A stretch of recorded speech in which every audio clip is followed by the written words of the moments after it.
Bonjour, c'est Alphonse le mécanicien. Je travaille depuis début 1913 sur le tramway du Mont-Blanc. Eh oui, j'ai été embauché par la compagnie TMB pour conduire des locaux entre Le Fayet et Glacier du Bionnassé. Ça n'allait pas si loin quand la ligne est entrée en service en 1905. J'ai emmené avec moi Alfred, mon chauffeur.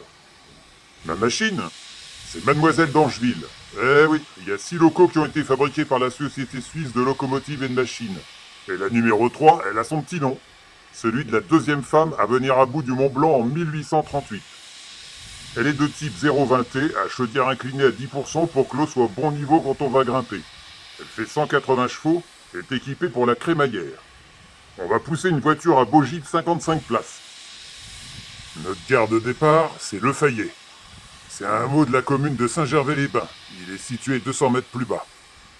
On est juste à côté de la gare PLM. Comme ça, les voyageurs qui viennent de La Roche-sur-Foron peuvent directement se rendre au Mont-Blanc. En voiture, monsieur, dame. Alfred, t'as fermé les purgeurs. La pression est bonne. Alors je desserre les freins, j'actionne le régulateur et on démarre. On longe le Bon An. C'est un torrent qui vient de la fonte des glaciers. Il alimente une petite centrale électrique qui fournit l'éclairage du Fayet et de Saint-Gervais. À côté, il y a une remise pour nos 6 locaux. On va bifurquer sur la droite pour faire le tour de l'hôtel Terminus. Il date de 1901. On va prendre le pont qui traverse le Bon An. On s'arrête à la station des Bains devant l'entrée du parc thermal. Et oui, Saint-Gervais est réputé pour ses sources d'eau chaude ferrugineuses et sulfureuses à 32 degrés. On y soigne surtout les maladies de peau. Alfred, t'as vu le grand hôtel de Savoie? Il a été construit après 1892. Et oui, il y a eu une catastrophe cette année-là. Sous le glacier de la Tête Rose, il y a une poche d'eau de 100 000 mètres cubes qui a cédé et qui a tout emporté sur son passage. Il y a eu plus de 200 morts. Il a fallu tout reconstruire. On va emprunter l'ancien chemin du Berchard pour monter à Saint-Gervais. C'est à ce niveau que la crémaillère entre en action. Elle est de type Strub, du nom de l'ingénieur Émile Strub qui l'a conçue. Il y a un faux essieu moteur central sous la loco qui va s'engrainer dans la crémaillère située entre les rails espacés d'1 mètre. On la retrouve sur 85% de la ligne. Le sentier à côté a été surnommé le Raidillon, parce que ça grimpe fort ici. On rentre dans la forêt. Et on traverse le pont du Berchat. Il enjambe la route départementale qui amène au col de Vauzat. D'ici, on voit bien l'église Saint-Gervais du XVIIe et le splendide Royal Hotel. Et derrière nous sont les aiguilles du Varan. Elles culminent à 2500-2600 mètres. Et on arrive à la station de Saint-Gervais. Désolé pour les voyageurs, on est un peu en hauteur par rapport à la ville. C'est reparti, on passe sous le pont-levis de la route du Mont-Paccard.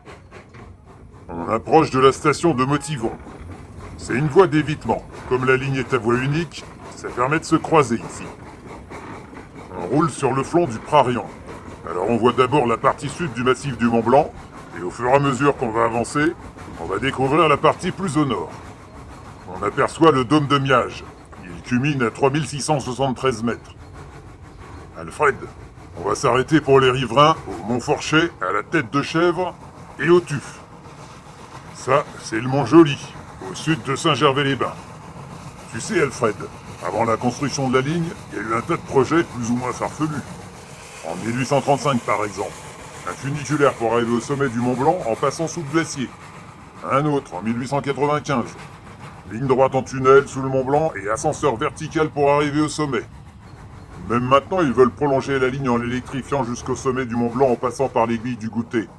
Ça me paraît bien compliqué. Tu trouves pas, Alfred? T'as vu ce panorama?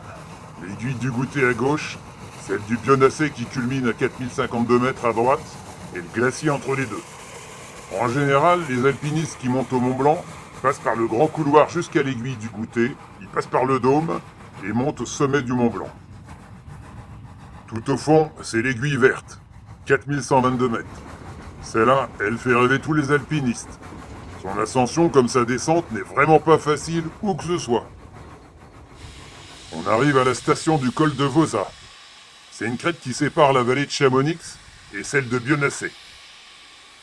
Il y a une grue à eau ici. Alfred, on va en profiter pour nipper parce que le niveau d'eau est à la cave. Pas envie de me retrouver en rideau. C'est reparti. Et on arrive à la station du plateau de Bellevue. On va contourner le mont Lachat par le sud. On arrive à la station du même nom.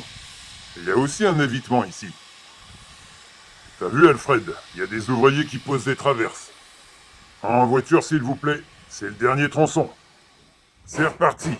On va grimper par la droite sur le flanc des rognes. Bah, c'est qu'un tas de pierres, alors attention à leur chute. On passe sous deux petits tunnels non maçonnés et on arrive devant le glacier du Bionnassay. C'est la station du Nid d'Aigle, à 2370 mètres d'altitude. On aura grimpé de 1792 mètres. Terminus, tout le monde descend. Il y a des touristes qui viennent se balader dans le coin et des alpinistes qui veulent grimper sur le Mont Blanc.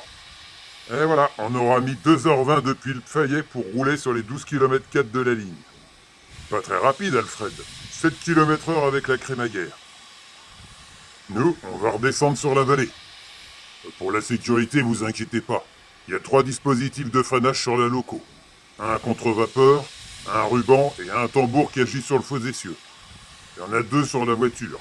Un à sabot et un frein de secours sur la roue dentée engrainée sur la crémaillère. J'espère que le voyage vous a plu. Vous avez le bonjour d'Alphonse et d'Alfred. À la revoyure!